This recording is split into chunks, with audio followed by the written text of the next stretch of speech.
Hello, dear students. Good morning. In this chapter of chapter number 4 of your history, colonialism and tribal societies, जिसमें हम जानेंगे कि जो British colony थी हमारे यहाँ, कॉलोनी का मतलब जैसे आप जानते हैं ना, कॉलोनी आपके आसपास जो है एक मोहल्ला जहाँ पे लोग बसते हैं उसको हम कॉलोनी बोलते हैं। लेकिन इंडिया एक मोहल्ला था किसके लिए? ब्रिटिशर्स के लिए। ब्रिटिशर्स की हम एक कॉलोनी थे क्योंकि ब्रिटिश यहाँ पे अपना साम्राज्य जमाए थे, उनके दिए गए शासन में हमको रहना पड़ता था। सो कॉलोनिज्म उसको बोला गया।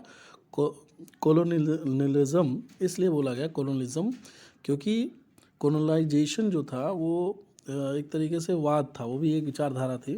और उसके साथ साथ ट्राइबल्स की क्या स्थिति थी इसके बारे में हम इस चैप्टर में पढ़ेंगे।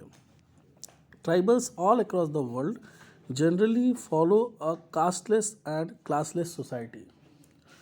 जो ट्राइबल्स थे ऑल अक्रॉस द वर्ल्ड, जो ट्राइबल्स थे पूरे विश्व के चारों तरफ generally follow a casteless and classless society. उनके नियम में कोई कास्ट या क्लास की भावना नहीं होती थी। उनके यहाँ कोई जातिगत या कोई आर्थिक रूप से उनके में कोई कैटेगराइजेशन नहीं था। They led a very simple life and are one of the oldest groups of the people to be unaffected by the changes taking place in society. उन्होंने एक बहुत ही सिंपल ज़िंदगी जी और उस सिंपल ज़िंदगी जीने में वो हमेशा जो बाहर की दुनिया थी, ट्राइबल्स उससे अनअफेक्टेड थे। जो बाहर चैलेंजेस चल रहे थे, जो बाहर लोग एक दूसरे से के लिए जो बिहेवियर रखते थे, जो डेवलपमेंट होता था, उनसे उनको कोई मतलब नहीं था क्योंकि ट्राइबल्स बेसिकली जंगल में रहते थे। So there were hundred of tribal groups spread all across India. आज के टाइम पे मतलब उस समय भी लगभग 100 ट्राइबल समूह जो है पूरे इंडिया में फैले हुए हैं। They are generally referred as the Adivasi. उनको हम हिंदी में आदिवासी भी कहते हैं। उनका जीवन जंगल पे निर्भर होता है। उनकी खेती, उनका खाना, उनका रहना सब जंगल के द्वारा ही होता है। इसलिए वो डेवलपमेंट नहीं चाहते। वो नहीं चाहते कि उनको जंगल छोड़ना पड़े। In pre British time these tribal usually inhabited the fertile hilly and forested region. जब ब्रिटिश टाइम नहीं था उससे पहले ये जो ट्राइबल्स होते थे, ये जो आदिवासी होते थे, ये अपना जो घर बनाते थे, दे यूजली इनहैबिटेड, वहाँ पे बसते थे the fertile hilly and forested region. जहाँ पे फर्टाइल हो, हिली हो यानी उर्वरक वाला हो, ऊंचाई पे हो और जंगल से घिरा हुआ क्षेत्र हो, वहाँ पे अपने आप को बसाते थे। They survived mainly on hunting and gathering and shifting cultivation. They survived mainly on hunting and gathering. वे कैसे सर्वाइव हुए? मेनली उनका जो काम था वो था हंटिंग करना, शिकार करना, and gathering and shifting cultivation. और अगर वो खेती भी करते थे तो किस पे? शिफ्टिंग कल्टीवेशन, यानी एक जगह से दूसरी जगह, दूसरे से तीसरे, ऐसे करके वो शिफ्टिंग कल्टीवेशन का वीडियो हम ऑलरेडी आपको भेज चुके हैं। तो शिफ्टिंग कल्टीवेशन हुआ, हंटिंग हुआ, ये सब इनके मुख्य कार्य थे। Among tribal the land is jointly owned by the tribe. जो ट्राइबल्स में लोग थे उनका जो जो ज़मीन था, among tribals the land is jointly owned by the tribes. तो वो आपस में एक दोनों लोग मिल करके आपस में ज़मीन को मालिकाना हक रखते थे, क्योंकि वहाँ पे कोई ये नहीं था कि किसी एक का ज़मीन का मालिकाना हक था। वहाँ पे लगभग कुछ लोग आपस में मिल करके किसी ज़मीन के ऊपर अपना मालिकाना हक रखते थे। फिर क्या होता है? फिर होता है कि they survive mainly on hunt. अच्छा, the tribals depended on natural resource of the forest. They lived in and had customary right over it and its products which form the basis of their sustenance. एक और बात थी कि जो tribal थे वो natural resource पे dependent, whole soul right होता था। वो इनका जो ज़िंदगी होता था, जैसे मैंने अभी बताया आपको, वो किस पे डिपेंड होता था? नेचुरल रिसोर्स के ऊपर। जो प्राकृतिक संसाधन होते थे उस पर इनकी ज़िंदगी निर्भर होती थी। जैसे उसी जंगल से ये अपनी जो भी इनका भोजन होता था, जो भी जंगल की लकड़ी से अपना भोजन तो लेते ही थे, साथ साथ ये उस भोजन को पकाने के लिए लकड़ियों का इस्तेमाल करते थे। फिर यही फॉरेस्ट से ही उनकी ज़िंदगी चलती थी। Had customary right over it, है ना, protect which form the basis of their, और उससे उनका सस्टेनेंस होता था, उससे उनका बेसिस ऑफ सस्टेनेंस, उनकी ज़िंदगी इसी पे निर्भर थी। They had a symbiotic relation with the forest and their basic needs never let to the exploitation of the forest area. उनका जंगल से एक गहरा संबंध हुआ करता था और वो कभी नहीं चाहते थे कि फॉरेस्ट को कोई डिग्रेडेट करे, फॉरेस्ट को कोई नुकसान पहुंचाए। क्यों? क्योंकि उनकी ज़िंदगी जंगल से ही थी।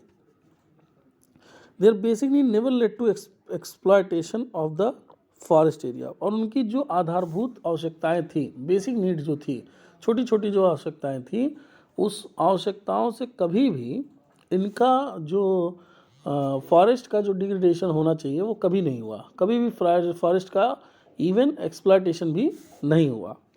दे left to exploitation of forest. They had a simple system of political organization. They had a simple system of political organization where the tribal chiefs dealt with the day-to-day social, economic and religious issues. They had a simple system of political organization. उनका एक छोटा सा system था, किसका? एक उनका political organisation. वहाँ पे ट्राइबल में भी एक बॉस हुआ करता था, चीफ हुआ करता था।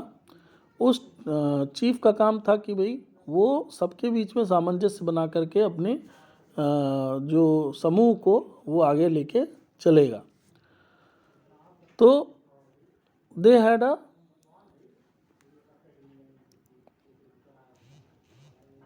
अ simple system of political organization. उनका जो पॉलिटिकल ऑर्गेनाइजेशन था वो कैसा था?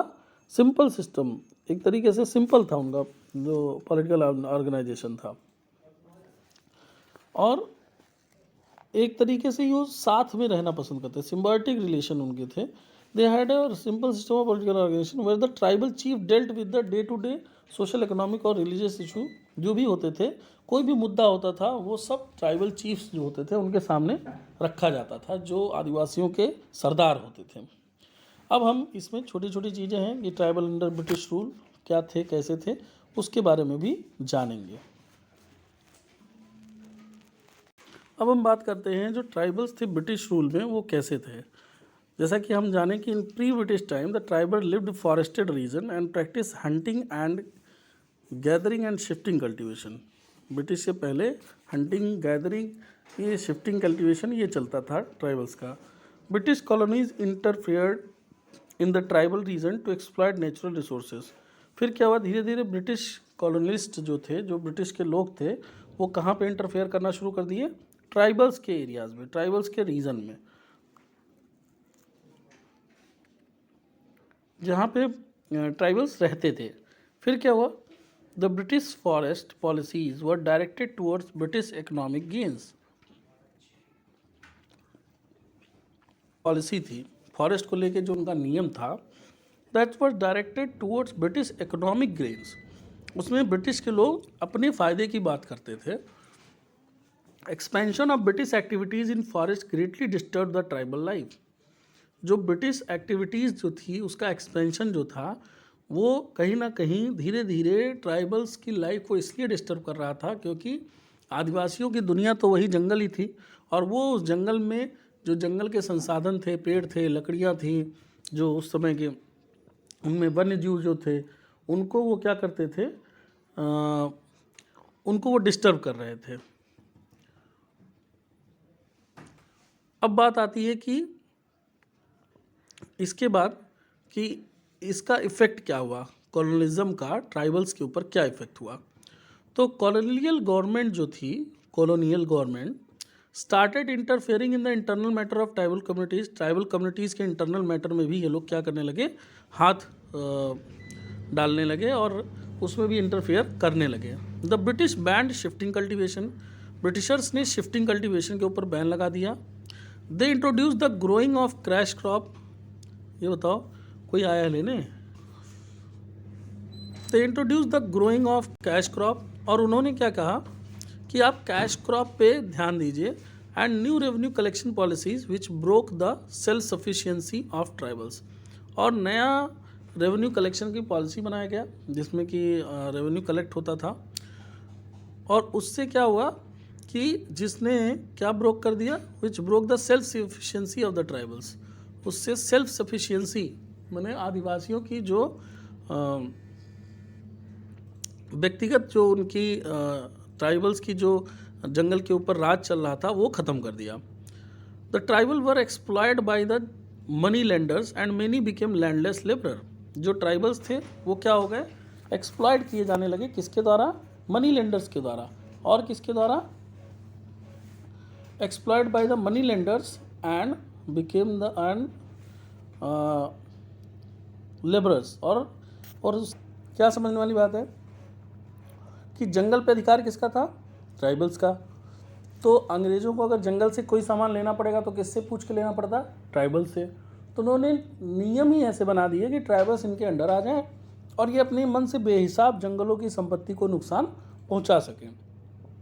तो जो नए नियम बने, new laws in the forest place restriction on the tribals, उस नए नियम में ट्राइबल के ऊपर ही रिस्ट्रिक्शन लगा दिया, रोक लगा दिया गया। And they lost their freedom, और वो अपनी स्वतंत्रता खो दिए to use the forest resource. जो अभी तक फॉरेस्ट के संसाधन को, जंगल के संसाधन को इस्तेमाल करते थे, वो उस पे ऊपर से अपना हक ही खो दिए। वैसे तो देखा जाए तो उनका भी कोई इस तरीके का, चूँकि वो जंगल की रक्षा करते थे, जंगल में रहते थे, जंगल से ही उनका जीवन चलता था, इस वजह से ऐसी चीज़ें होती थी कि वो जंगल को कभी भी नुकसान या हार्म अपने प्रॉफिट के लिए नहीं पहुंचाना चाहते थे।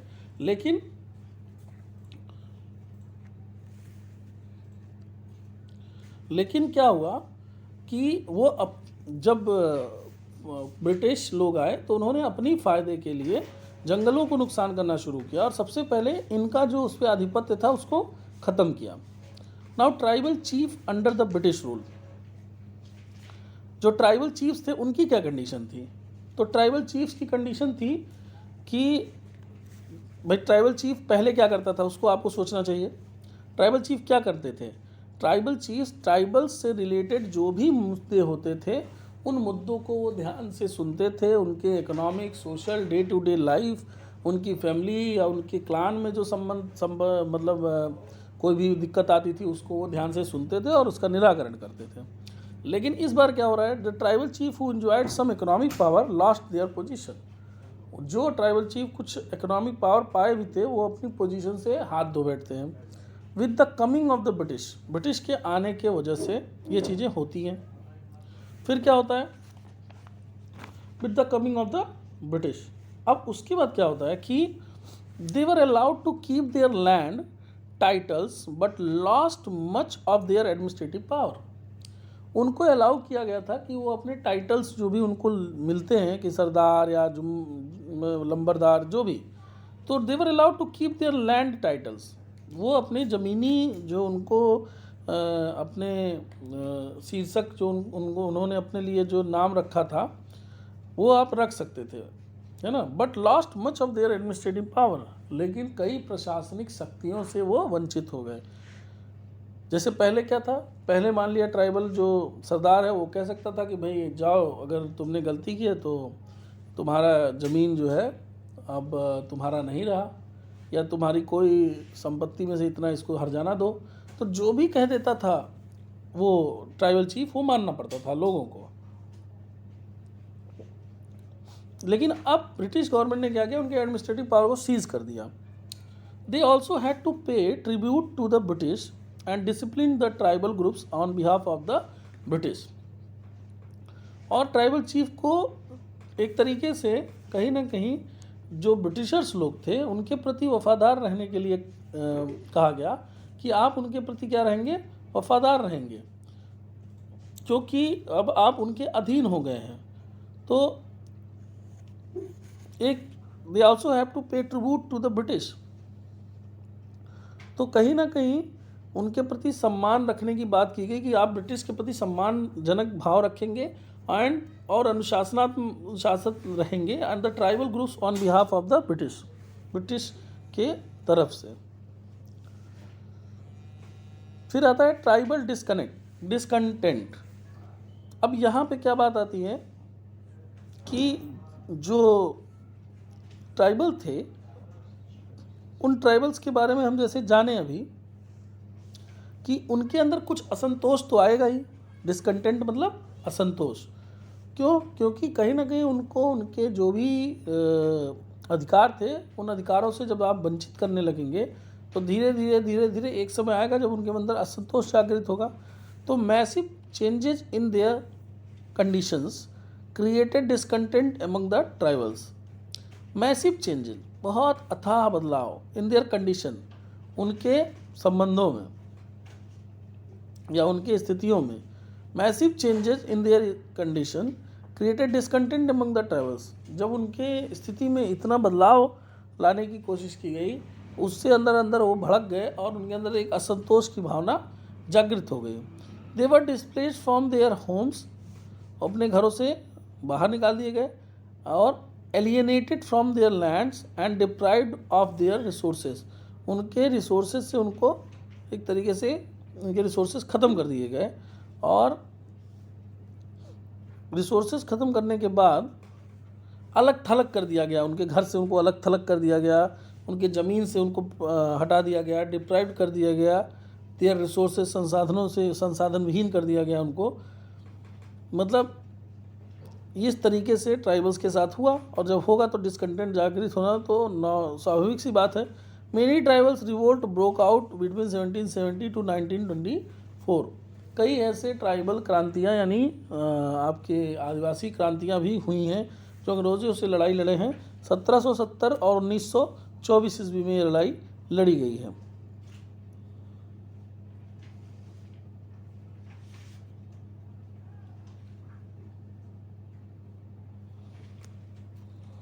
अब इसमें बात करते हैं सांथाल। सांथाल एक कम्युनिटी होती है ट्राइबल्स की, उसकी बात करते हैं। The Santhal tribes lived in hilly region, hilly area near Rajmahal hills. Rajmahal hills के पास में सांथाल रहते हैं।